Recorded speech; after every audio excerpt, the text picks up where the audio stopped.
Assalamualaikum and hello everyone. Today, my group would like to present about the case of Johnson & Johnson. Without wasting time, let's begin with the company background. Johnson & Johnson, or J&J, is a global healthcare company founded in 1886 by three brothers, Robert Wood Johnson, James Wood Johnson, and Edward Mead Johnson. J&J introduced many healthcare innovations, including Johnson's baby powder, Band-Aid, and Vicin eye drop. A short statement called the Credo, written by Robert Wood Johnson too, it placed patients and doctors first, followed by the employees, communities, and lastly shareholders. The Credo still central to the company today and has helped guide J&J's focus on healthcare and ethical business practice. J&J bought many smaller healthcare companies and become very large and complex. Today, it has over 260 different smaller companies. It is divided into the three main parts, which is pharmaceutical, medical device, and consumer health. J&J has always focused on healthcare, so the company used a decentralized system, which means the company led by the new CEO, Joe Dojo, from 2022 until now is given a lot of freedom. So each unit can make their own decision, run their own operation, and even have their own finance and human resources department. The system encourages creativity and allows J&J to react quickly to new opportunities in the market. That's all from the introduction. Now I pass to Norsyazana to present what type of strategy using in this business. Under corporate level strategy, Johnson & Johnson focused on two main approaches, which is related diversification and merger and acquisitions. First, for related diversification, J&J operate in three main areas, which is pharmaceutical, medical device, and consumer health. Since all of these are healthcare related, it helps them share resources like R&D, distribution, and regulatory knowledge, creating stronger synergy across the business. Now, for the merger and acquisitions, J&J has invested heavily in innovation, including £50 billion in R&D. In 2024, they acquired companies like Shockwave, V-Wave, and so on. These deals helped them grow in high potential areas like pharma and medical tech. Both strategies help J&J stay strong, innovative, and competitive in the healthcare industry. Next, for the business level strategy, we highlight that Johnson & Johnson used a differentiation strategy by focusing on innovation and efficiency. In the innovative medicine segment, they developed advanced drugs like Darzalex and Tremfya, which treat serious conditions and allow for premium pricing due to strong intellectual property protections. Next, their economic skills is supported by digital tools like at their Suzhou facility, leading to a 50% productivity boost through automation and analytics. Lastly, their efficient supply chain leverage global network and real-time data to reduce costs and improve logistics. This approach helped J&J stand out through high-quality, specialized product and smart operation. I will pass to next presenter to continue our presentation. Alright, thank you. Let's move to the motivations behind Johnson & Johnson strategies at both the corporate and business levels. Johnson & Johnson's adopt related diversification to benefit from economies of scope, like sharing R&D, regulatory expertise, and supply chains across its pharmaceutical and medical device sectors. This creates cost efficiency and strong innovation. Next, they also aim for synergy through strategic acquisition like Shockwave Medical and V-Wave, combining new technology with J&J's strong infrastructure. Another reason is risk diversification. By staying with healthcare but spreading across segments, they reduce sector-specific risk while maintaining focus. Finally, all these efforts support long-term shareholder value, ensuring steady growth and return. Next, at the business level, Johnson & Johnson use differentiation to stay ahead through innovation, creating high-impact treatments like Darzalex and Tremfya. This high-impact innovation drives both revenue and market leadership. They also respond to customer demand for safer, more targeted healthcare solutions. This approach supports premium pricing and higher margins, enable Johnson & Johnson continuous R&D reinvestment. Lastly, it boosts a strong global brand, helping them stand out from low-cost competitors and expand worldwide. In summary, J&J strategies are motivated by synergy, innovation, and long-term value. This approach keeps the company competitive, resilient, and focused on sustainable growth. Thank you. I will pass to the next presenter. Thank you. Now let's move on to the outcomes uncertainty strategies that are never guaranteed in the scope of corporate labor strategy related to diversification, merger, and acquisition. First, risk of operational complexity. It may affect the operational department to deal with complexity disruption in priorities. Arrest during the flight leads to product recalls and regulatory action. Second, the integration challenge. The post-merger integration risks occur through cultural clashes, talent retention issues, and conflict timeliness. Technologies underperform or not in the range of future market share. Next, the implications may impact whole units concurrently. This is due to the sector-level risk can simultaneously affect both pharma and medtech, lead to the restriction of effectiveness. And lastly, it is beyond J&J strategic control. J&J may be riddled by lots of limitations beyond strategic control, such as macroeconomic factors, litigation risks, external pressures, and investor sentiment. Now to the business level strategy differentiation. First, market grow dynamically. Innovations may deliver therapeutic value breakthroughs, however, R&D failures and regulations may challenge competitive advantage of J&J. Second, the complexity of innovation. The innovation is still hard to meet future standards, and it may consume J&J a large of expenses, and some of the devices of J&J will be so complex to use.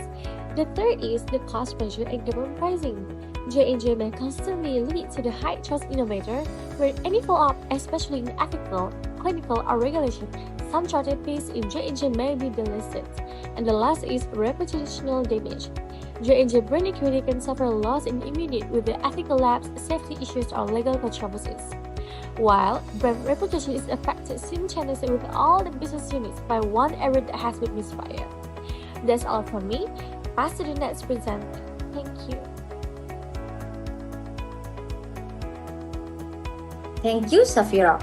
Now, I will present about the industry life cycle and its relevance to the business level strategy. The industry life cycle is the evolution of business through 4 stages based on the business characteristic. This helps companies to choose the right competitive strategy for each division and ensure that resources are effectively. So, the first industry life cycle is in the introduction stage. When COVID-19 hit the world, J&J developed a vaccine with funding from Operation Warp Speed. They only need 1 dose to keep a normal fridge for a month. The vaccine is a new product in a competitive world with a fast-moving market. So this indicates that J&J is entering new product, emerging market which reflect the opening of their business. The next life cycle is in the growth stage. J&J merged 7 drugs of R&D units into one system and organized them to target 11 different key diseases. The highly coordinated system was introduced, named as a Rando Global System, that worked 24 hours a day to speed drugs to the market. So these innovations spread to the whole world. They work with expertise and start looking for drug opportunities. In the maturity stage, J&J owns over 260 companies across 3 divisions which needed better coordination. The medical devices are in a strong market position through operational efficiency and leveraging its established brand and structure. This section indicates that J&J's medical device and other established products are in the maturity stage, where the focus shifts to the operational efficiency and coordination. Lastly, in the decline stage, J&J faced quality control issue and bad reputation. They have problems like faulty hip implant, massive children drug recall, and telecom powder lawsuits. The consumer health growth may be slowing down and their products are harmful to use. Before this, J&J once seen as the gold standards, now get much criticism and loss of public trust. These are clear signs that a part of J&J's consumer health products having a legal issue and weakening public trust. That's all from me. Now I pass to Fatin to present the next point. Now we are going through the concept of outsourcing, mergers, acquisition and internet development. Outsourcing happens when a company hires another external company or specialist to handle certain tasks or operations that it could do internally. Through outsourcing, Johnson & Johnson able to improve efficiency and reduce operational complexity. Johnson & Johnson outsource support functions like HR and procurement to improve efficiency. Led by Sandra Peterson, this move saved over $1 billion and allow Johnson & Johnson to focus more on innovation and strategic growth. The second one is mergers. Mergers happen when two companies of similar size and strength come together to form a single new company. Through merger, Johnson & Johnson get to integrate operations and reduce costs. Johnson & Johnson merges to reduce costs like when it merged with McNeil unit with Pfizer's consumer health business. While it saves money, the merger also caused quality issues, showing the need for careful integration. Next is acquisition. Acquisition happens when one company buys and takes control of another company. Acquisition helps to drive a business expansion. The acquired company may keep its name or be absorbed into the buyer's brand. Acquisition are key to Johnson & Johnson growth. Buying always help them to enter into robotic surgery. These deals keep Johnson & Johnson competitive and technology forward. Internet development happens when a company grows from within by using its own resources to create new products, services, or business units.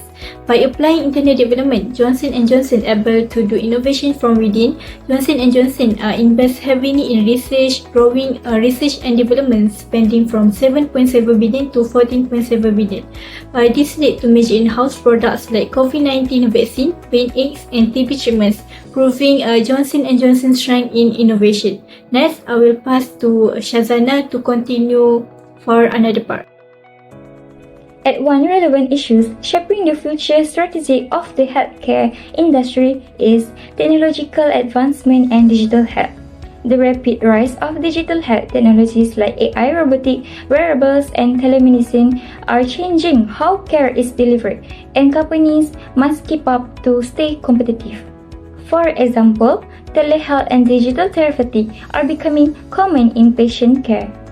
Looking ahead, J&J is likely to invest more in digital health solutions such as robotic surgeries, wearable tech, and AI-driven diagnostics. To stay ahead, they may also form partnership or acquire tech firms specializing in these areas. This strategy will help J&J remain a leader in healthcare innovations as the industry continues to transform. Thank you. I will pass to the next presenter to continue our sections. Now, I will explain on implication for both strategy. For corporate level strategy, this help Johnson & Johnson share resources, reduce risk, keep a strong brand across all divisions. Acquisition like always help support growth while staying focused on healthcare. At business level strategy, Johnson & Johnson focus more on high quality, specialized products like cancer treatments and surgical tools to lead in premium markets and stay ahead through innovation. Now I will pass to Zafirah to continue the presentation.